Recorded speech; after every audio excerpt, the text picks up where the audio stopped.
Cette Coupe d'Afrique des Nations est tout simplement incroyable. La RDC, la République démocratique du Congo, qui se qualifie face à l'Égypte, 8 tirs au but à 7, après un match très fermé, très cadenassé, digne de l'Égypte qui voulait toujours aller au tir au but. Et là, la RDC s'est qualifiée grâce à cet homme.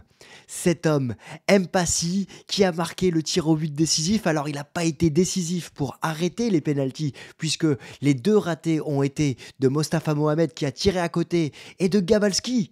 Gabalski, le héros des pénaltys habituellement, qui a mis son penalty au-dessus de la barre transversale et qui a complètement raté. Et j'ai pas très bien compris, vous m'expliquerez pourquoi. Les deux gardiens ont décidé de tirer avant même la fin, avant même que ce soit leur tour de tirer. Et j'ai l'impression que c'est un mauvais ego de la part de l'Égypte. En tout cas, la RDC est en quart de finale et jouera contre la Guinée. On sera là, bien évidemment, sur CM Football pour analyser ce quart de finale. Bienvenue sur CM Football. Je vous avais dit que ce match irait en prolongation. Et je me suis trompé sur un point. J'avais estimé que la RDC remporterait cette rencontre en prolongation et que si ça allait au tir au but, ce serait l'Égypte. Je me suis trompé, mais si vous êtes supporter de la RDC, bien évidemment, n'hésitez pas à me dire en commentaire le mot Mpassi, le nom Mpassi, tout de suite, comme ça, eh ben,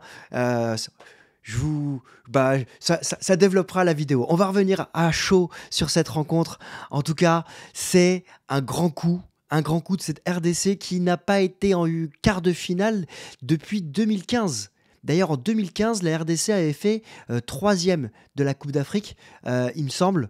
Une Coupe d'Afrique remportée par la Côte d'Ivoire à ce moment-là.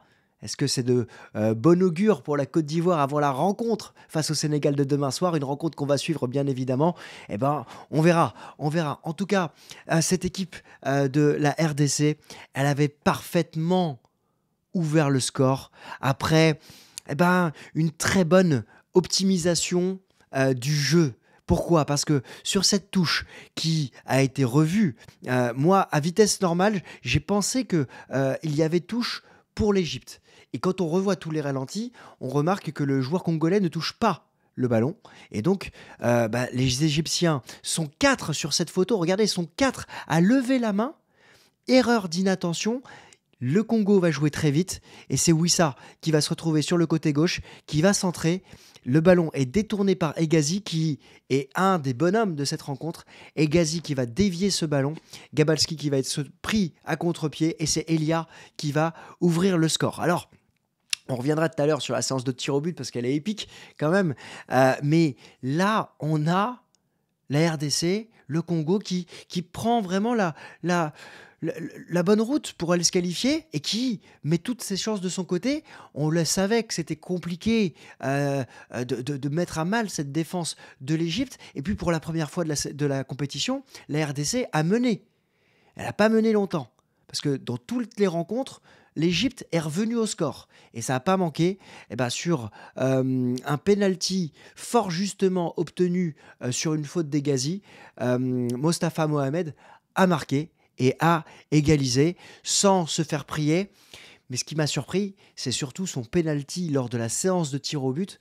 Il l'a vraiment mis à côté, mais genre un bon mètre à côté.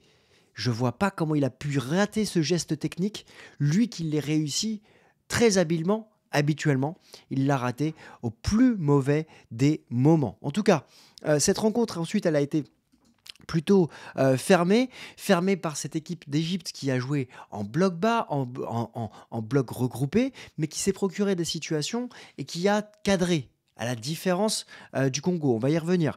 Mais en tout cas, cette Égypte, quoi qu'il arrive, à partir du moment où elle a joué à 10 contre 11 pendant 25 minutes, elle a verrouillé le jeu et à aucun moment on a pensé que cette RDC serait en capacité de pouvoir marquer ce deuxième but dans cette prolongation.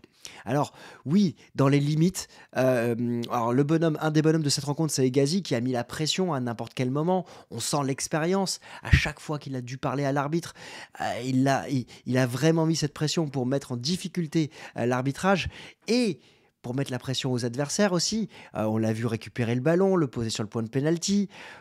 Voilà, on sent une expérience d'un homme qui a disputé quand même 19 matchs avec l'Égypte, mais ça n'a pas suffi. Ça n'a pas suffi malgré, on l'a dit, un bloc regroupé, des lignes resserrées, un bloc très, j'allais dire très bas, mais pas forcément, parce que euh, on avait la volonté du côté de l'Égypte de vouloir marquer. Mais une fois que le carton rouge est arrivé, bah, les intentions de jeu se sont un peu épuisées. Là où, du côté du Congo, c'était, il y avait une volonté de vouloir maîtriser le ballon, mais ça butait à chaque fois face à une équipe d'Égypte qui se retrouvait continuellement dans un style de jeu qu'elle maîtrise et qu'elle a l'habitude de réaliser. Un point important avant de passer à la suite, c'est que ces deux équipes n'ont pas remporté le moindre match dans cette compétition. 4 matchs nuls. Ça, c'est important de le souligner. Que ces deux équipes, que l'équipe d'Égypte n'a pas remporté de match à élimination directe dans le tour final sur les 5 derniers qu'elle a disputés, puisque les 4 dernières rencontres avaient été en prolongation. Et la République démocratique du Congo, elle, avait été éliminée lors de la dernière CAN. Il faudrait que je regarde dans mes archives, mais vous me direz tout ça en commentaire. En tout cas, la RDC se qualifie après une séance de tir au but épique. Pourquoi? Parce que il y a cette première balle de match quand même, à un partout. Quant à Mostafa Mohamed qui tire, le joueur congolais s'avance et met une mine, mais 1 mètre au-dessus lui aussi. Et après, un autre point à observer, c'est que Gabalski a toujours été sur son côté droit.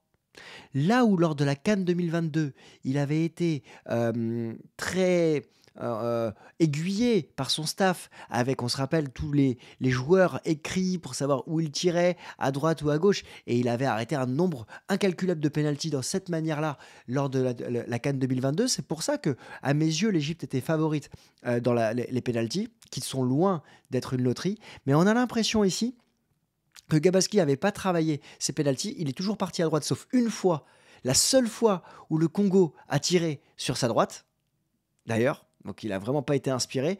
Il va tirer le penalty, il le met sur la barre transversale au-dessus. Donc deuxièmement pas inspiré. C'est le grand perdant de cette rencontre. Et on reviendra là-dessus, probablement à froid.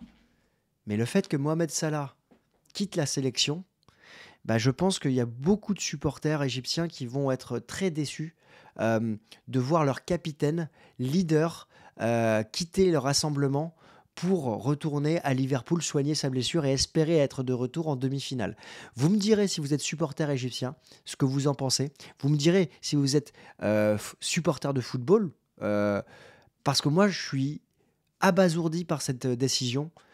C'est, je ne vais pas dire une lâcheté quand même, parce que ça serait beaucoup trop fort, mais c'est pas le comportement digne d'un leader d'équipe et d'un capitaine que de quitter sa sélection pour aller soigner sa blessure.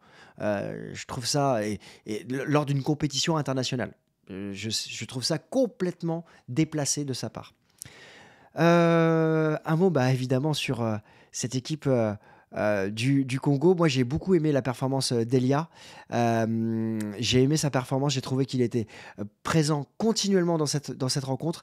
La prestation d'Empassi également, parce que en deuxième mi-temps, il fait un arrêt décisif sur un des tirs cadrés de cette Égypte. Je précise un des tirs cadrés de cette Égypte parce que cette équipe du Congo a cadré qu'une seule fois dans cette rencontre. Elle était privée de Kakuta, mais bon, quand même, c'est bien trop faible. Et après, c'est une équipe qui, je ne vais pas dire héroïque quand même, parce que y a pas eu d'opposition attaque-défense. Mais c'est une grande performance de cette équipe du Congo qui, après avoir fait match nul face au Maroc, fait match nul face à l'Égypte et sort l'Égypte et va en quart de finale de la CAN. Alors, avant de passer à son futur adversaire qui sera la Guinée face à la RDC rencontrera le vainqueur de Sénégal-Côte d'Ivoire qui lui rencontrera le vainqueur de Mali-Burkina Faso. Donc c'est pour ça que si vous n'avez pas encore vu la vidéo Sénégal-Côte d'Ivoire, n'hésitez pas à aller la voir. Le match Et ce soir, maintenant, parce on est déjà on est déjà lundi, le match est ce soir, donc l'avant-match est en ligne. N'hésitez pas à aller le voir. Navré pour les altermoiements de mes phrases, mais voilà, il est minuit, assez fatigué, 35e ou 36e vidéo depuis le début de l'année, et notamment sur cette Coupe d'Afrique. Mais je vais pas me plaindre, je suis très heureux encore une fois de partager cette Coupe d'Afrique avec vous parce que vous me le rendez formidablement bien. Bah, cette rencontre, elle sera vendredi à 21h. Alors, je vais voir comment sortir un avant-match précisément sur cette rencontre. C'est pas simple, mais je vais tenter de sortir une analyse de ce Guinée, donc RDC. Une Guinée qui a sorti la Guinée équatoriale à la toute dernière seconde sur un but de Bayo. Player clutch. 98e minute, dernier ballon avant la prolongation, tête, premier poteau, erreur du gardien quand même de laisser libre son premier poteau comme ça.